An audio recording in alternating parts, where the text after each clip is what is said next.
¿Qué tal? ¿Cómo les va? Bienvenidos a la información. Comenzamos una nueva entrega de BTV Noticias en su edición central. Como verán hoy, sin mi habitual compañera Stephanie Line, que seguramente en un par de días se va a recuperar de estas pequeñas afecciones que tiene y nos va a estar acompañando seguramente sobre el final de la semana. Así que para ella y todo el equipo, una pronta recuperación. Hay mucha información para compartir con todos ustedes. Muchos temas del ámbito local, a nivel judicial, a nivel de derechos humanos, a nivel político y además también mucha información del mundo y del deporte. Fiorella Rodríguez, ¿cómo le va? ¿Cómo anda? ¿Cómo estás, Nico? ¿Todo bien? El saludo para vos y para todos en casa. Está hablando Marcelo Bielsa, el entrenador de la selección uruguaya, que sorpresivamente convocó a una conferencia de prensa y generó mucha expectativa, por supuesto, para ver qué temas quería tratar, pero por lo pronto está respondiendo una diversidad de preguntas que van sobre la utilización de Quique Olivera como centrodelantero. Habló también de que a Luciano Rodríguez no lo ha utilizado tanto porque no ha tenido tanto rodaje en su equipo. También reconoció que Uruguay jugó mal con Paraguay y con Venezuela. Bueno, está dando varios detalles de los últimos tiempos, a la vez que habló de su relacionamiento con los jugadores, comunicando que a su entender es bueno por algunos cuestionamientos que surgieron. Recuerden ustedes por lo que pasó con Agustín Canovio. Bueno, todo eso lo vamos a estar comentando más adelante de primera línea con lo que Marcelo Bielsa está diciendo. Bueno, muy bien, una semana de Copa Libertadores y de Copa Uruguay también, así que lo vamos a estar profundizando en un ratito nada más. La información del mundo no descansa. Deli Lionel Vera, ¿cómo le va? ¿Cómo anda? ¿Cómo está, Nico? Saludo para usted y para la gente en casa. En el segmento internacional vamos a estar hablando sobre que continúan los bombardeos de Israel en el Líbano. A todo esto, miles de libaneses intentan salir del país. Y en otras informaciones, en Bolivia, Evo Morales calificó de loco al presidente Luis Arce en esa caminata de 7 días, buscando quedar habilitado para lo que serán las próximas elecciones de 2025. Esto y más en el segmento internacional, Bueno, a toda cumbre de la ONU, con un discurso de Javier Milei bastante importante, y el jueves habla la calle Pou. Habla el presidente de la República, es así. Profe Serra, ¿cómo le va? ¿Cómo anda? Hoy la verdad que no hay que decir que día espectacular, medio fresquito, pero bueno, una primavera barra otoño la que estamos viviendo en esta semana. La semana pasada no nos podemos quejar. ¿Cómo le va? ¿Cómo anda? Muy bien, ¿usted? Bien, por suerte. Muy bien. Comenzamos bien. Un saludo a todo el país. Bueno, lamentablemente continúa la inestabilidad en la región norte del país con lluvias y tormentas. A esta altura ya hemos sobrepasado el doble de lo que llueve promedialmente en la región norte del país. Más de 200 milímetros acumulados en la región norte. Granizo. Pero lo bueno de todo esto, Nicolás, es que a partir de mañana las condiciones del tiempo comienzan a mejorar en todo el territorio nacional, dejando atrás hacia horas de la tarde las precipitaciones. ¿Fin de semana de playa? Fin de semana puede ir a la playa. Bueno, ahí nos dejó la zanahoria del profe para entusiasmarnos de cara a lo que queda de la semana. Vamos ahora ya mismo a repasar nuestros titulares.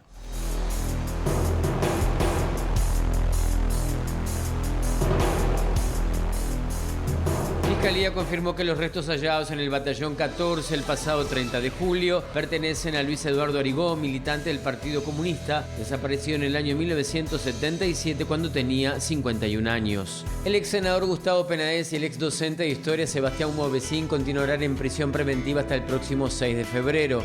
La defensa de ambos pidió prisión domiciliaria, pero no se dio lugar a la solicitud. El día después de anunciar a Gabriel Odone como ministro de Economía en un eventual gobierno del Frente Amplio, Orsi dijo hoy ante empresarios de la Cámara Española que en caso de ser electo presidente no cambiarán las reglas del juego en materia económica. El viernes vence el plazo para que los partidos políticos presenten sus listas ante la Corte Electoral de cara a las elecciones nacionales.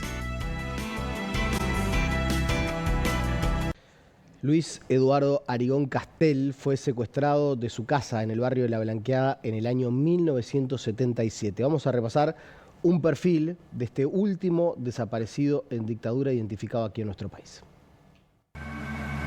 Luis Eduardo Arigón Castel.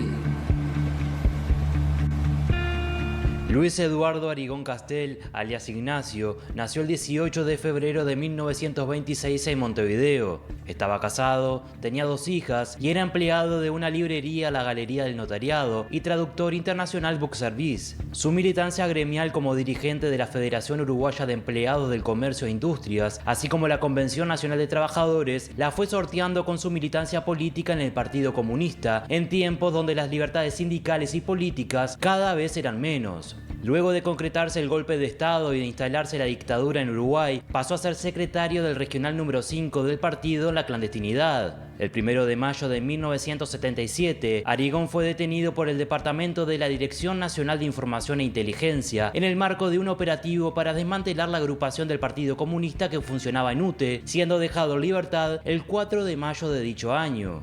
El 14 de junio de 1977 es detenido en un operativo a las afueras de su domicilio. Los agentes de seguridad allanaron la casa de la familia donde Arigón fue secuestrado y trasladado al centro clandestino de detención y tortura La Tablada. Los testigos indicaron que fue torturado y recluido cerca de 40 días en ese lugar. Según el informe de la Comisión para la Paz y el de las Fuerzas Armadas al presidente de la República, su muerte se produce a raíz de las sistemáticas torturas recibidas desde su detención. Un testigo declaró: "Una noche oí a un torturador que decía, gracias a Dios que te has muerto y no te tengo que seguir pegando", mientras la voz de Arigón se iba apagando. Una noche oí gritar a un torturador: se muere, yo no soy culpable de este crimen, sáquelo de aquí. Otro dijo, llévenlo a un hospital, y otro dijo, no, tírenlo al mar. El 30 de julio de 2024, el Grupo de Investigación en Antropología Forense informó el hallazgo de restos en el Batallón 14. El cuerpo estaba boca abajo, tapado de cal y con una losa de material por encima. Luego de mandar las muestras de ADN al laboratorio de Córdoba para determinar la identidad de los restos, la Fiscalía Especializada en Crímenes de Lesa Humanidad informó que los resultados del perfil biológico del cuerpo hallado en el Batallón 14 corresponden a Luis Eduardo Arigón Castel.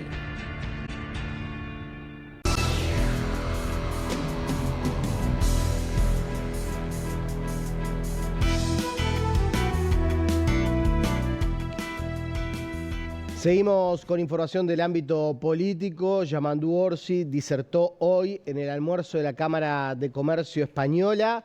Allí volvió a reafirmar que en caso de ganar las elecciones, en caso del Frente Amplio asumir el gobierno en el próximo periodo, no cambiará las condiciones de inversión aquí en nuestro país.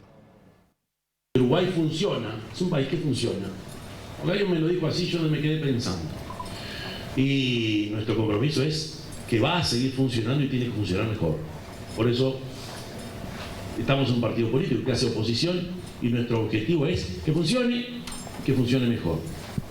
Pero reconocemos en el proceso histórico del Uruguay estos últimos 30 años, 40 años, que ha venido instalándose en la realidad nacional ciertos acuerdos a veces no escritos que tienen que ver con el manejo prudente de la macroeconomía, con las certezas, con debates que ya están fuera de la discusión. Cuando se tuvo que hacer en este país la modificación o la reforma tributaria, y ahí vino a Mario, que fue protagonista también, el Uruguay lo hizo, hubo gobierno y oposición, hubo quienes apoyamos esto y hubo quienes se opusieron. Hoy sigue vigente, no se le ocurra a este gobierno cambiar esa regla de juego, nosotros no vamos a hacer lo mismo. Lo único que aparece, y eso es bueno conversarlo, en el horizonte que es de carácter mundial, es el impuesto mundial global que nos va a obligar a efectuar algunas revisiones. Bueno, y dentro del Frente Amplio hay repercusiones por la nominación de Gabriel Odone como futuro ministro de Economía en caso de ganar las elecciones. Mario Vergara, uno de los que estaba como danza de nombres para la posibilidad de ocupar ese cargo, dijo que la decisión de designar a Odone es acertada. Entiendo que Odone ha transmitido en general una visión de la política económica y de la política que creo que es la que de alguna manera ha ido tomando amplio consenso dentro del Frente Amplio, esa matriz astorista, ¿verdad? Y de un enfoque de gestión de la política económica responsable al servicio de los objetivos definidos por la política, al servicio de mejorar las condiciones de vida de la gente, del crecimiento económico, de la inclusión, del combate a la pobreza y a la pobreza infantil, del impulso a políticas culturales, a los derechos.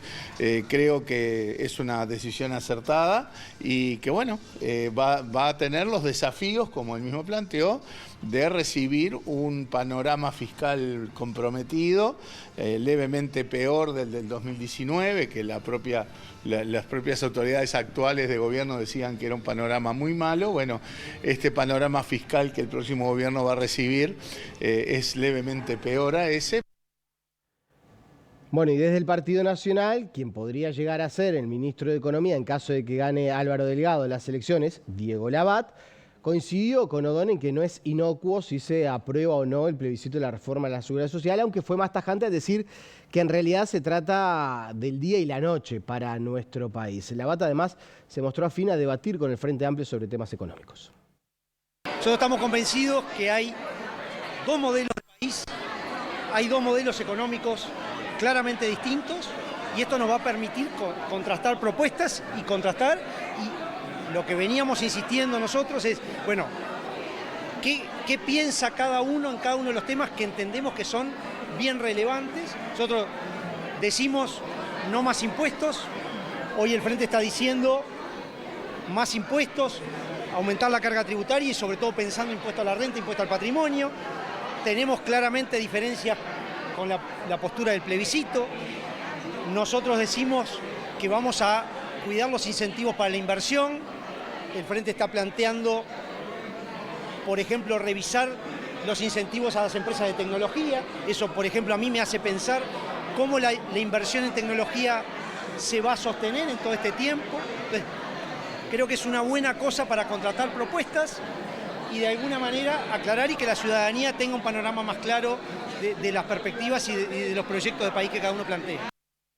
Y volvemos a filas del Frente Amplio porque el ex senador Rafael Michelini presentó su nueva lista que incluye a varios sectores para competir por un lugar en el Senado en las próximas elecciones. Y lleva un equipo a la Cámara de Diputados bien interesante, de gente joven, hombres y mujeres que van a defender los derechos de la diversidad, los derechos humanos y de los trabajadores. Lo integran diferentes sectores del Frente Amplio, varios, que en cierta medida representan esos aspectos sindicales, esos aspectos de derechos humanos, esos aspectos de diversidad. Y la 99.000 tiene toda una historia en el país, de largo aliento, y esperamos a ayudar al triunfo de la fórmula Yamandú Carolina en la próxima elección.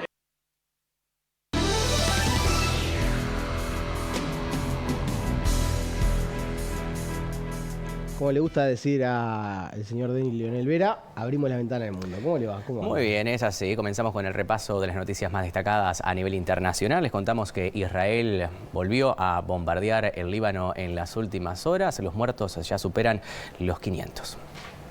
La escalada continúa avivando los temores a un conflicto regional cerca de un año después del inicio de la guerra en Gaza. Desde el inicio de la guerra en Gaza el 7 de octubre de 2023, tras el ataque de Hamás en suelo israelí, se producen casi a diario cruces de disparos entre el ejército israelí y Hezbollah, en apoyo a su aliado palestino a lo largo de la frontera entre Israel y Líbano.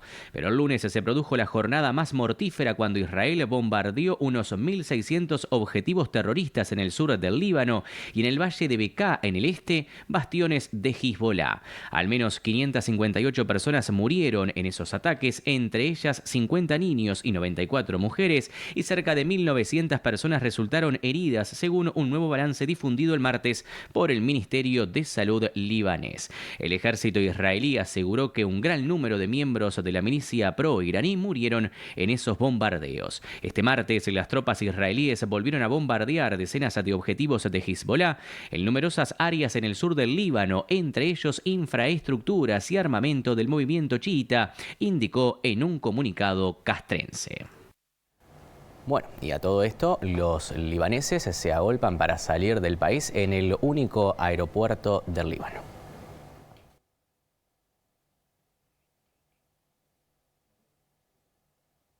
Decenas de libaneses se agolparon este martes en el aeropuerto de Beirut, el único operativo en todo el Líbano para tratar de huir del país bajo las bombas israelíes, pese a las cancelaciones masivas de vuelos provocados por los crecientes temores al estallido de una guerra abierta entre el grupo chií Hezbollah e Israel.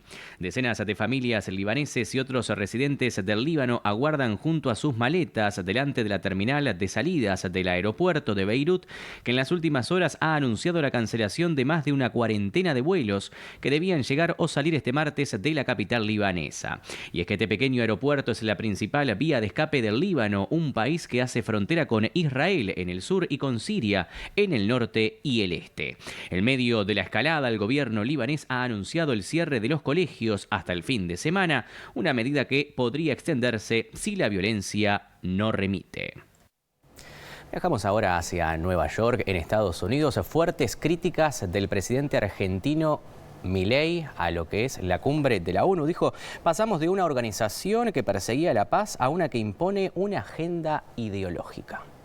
Esta organización dejó de velar por los principios esbozados en su declaración fundante y comenzó a mutar. Una organización que había sido pensada esencialmente como un escudo para proteger el reino de los hombres, se transformó en un leviatán de múltiples tentáculos que pretende decidir no solo qué debe hacer cada Estado-nación, sino también cómo deben vivir todos los ciudadanos del mundo. Así es como pasamos de una organización que perseguía la paz a una organización que le impone una agenda ideológica a sus miembros sobre un sinfín de temas que hacen a la vida del hombre en sociedad. El modelo de Naciones Unidas que había sido exitoso, cuyo origen podemos rastrear en las ideas del presidente Wilson, que hablaba de la sociedad de paz sin victoria y que se fundaba en la cooperación de los Estados-nación, ha sido abandonado. Ha sido reemplazado por un modelo de gobierno supranacional de burócratas internacionales que pretenden imponerle a los ciudadanos del mundo un modo de vida determinado. Lo que se está discutiendo esta semana aquí en Nueva York, en la Cumbre del Futuro, no es otra cosa que la profundización de ese rumbo trágico que esta institución ha adoptado. La profundización de un modelo que, en palabras del propio secretario de las Naciones Unidas, exige definir un nuevo contrato social a escala global, redoblando los compromisos de la Agenda 2030. Quiero ser claro en la posición de la Agenda Argentina. La Agenda 2030, aunque bien intencionada en sus metas, no es otra cosa que un programa de gobierno supranacional de corte socialista, que pretende resolver los problemas de la modernidad con soluciones que atentan contra la soberanía de los Estados-nación y violentan el derecho a la vida, a la libertad y a la propiedad de las personas.